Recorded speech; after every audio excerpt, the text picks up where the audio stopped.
This is Audible. HarperCollins and Harper Audio present The Chronicles of Narnia by C.S. Lewis, including The Magician's Nephew, performed by Kenneth Branagh, The Lion, the Witch, and the Wardrobe, performed by Michael York, The Horse and His Boy, performed by Alex Jennings, Prince Caspian, performed by Lynn Redgrave, The Voyage of the Dawn Treader, performed by Derek Jacobi, The Silver Chair, performed by Jeremy Northam, and The Last Battle, performed by Patrick Stewart.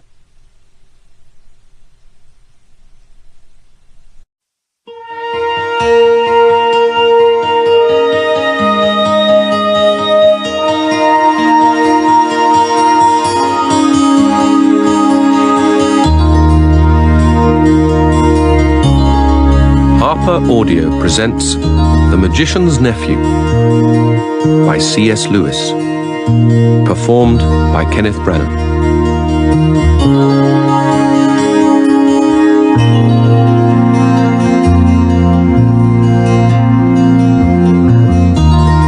Chapter 1. The Wrong Door. This is a story about something that happened long ago when your grandfather was a child. It is a very important story because it shows how all the comings and goings between our own world and the land of Narnia first began. In those days, Mr. Sherlock Holmes was still living in Baker Street, and the Bastables were looking for treasure in the Lewisham Road. In those days, if you were a boy, you had to wear a stiff Eton collar every day, and schools were usually nastier than now, but meals were nicer. And as for sweets, I won't tell you how cheap and good they were, because it would only make your mouth water in vain. And in those days, there lived in London a girl called Polly Plummer. She lived in one of a long row of houses which were all joined together. One morning, she was out in the back garden, when a boy scrambled up from the garden next door and put his face over the wall.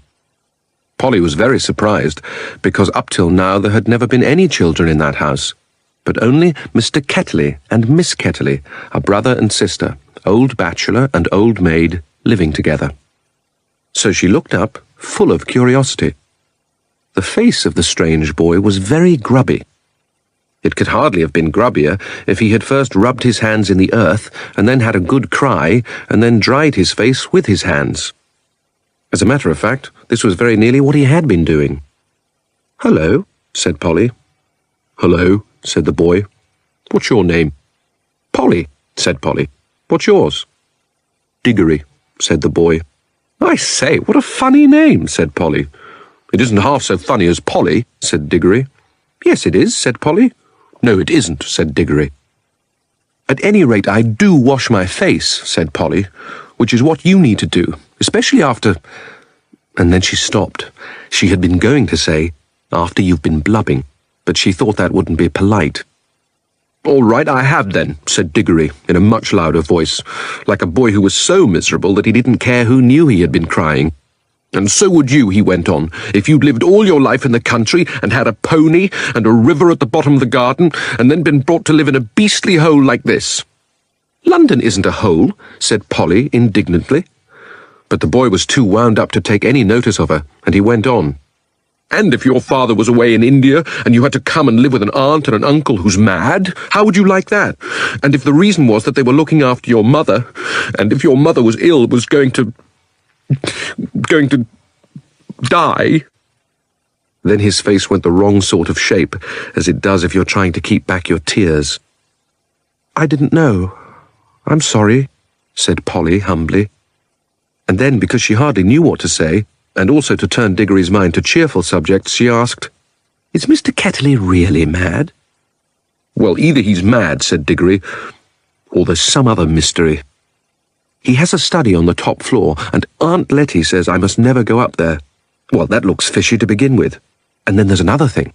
Whenever he tries to say anything to me at mealtimes, he never even tries to talk to her, she always shuts him up. She says, 'Don't worry the boy, Andrew,' or 'I'm sure Diggory doesn't want to hear about that,' or else, 'Now, Diggory, wouldn't you like to go out and play in the garden?'"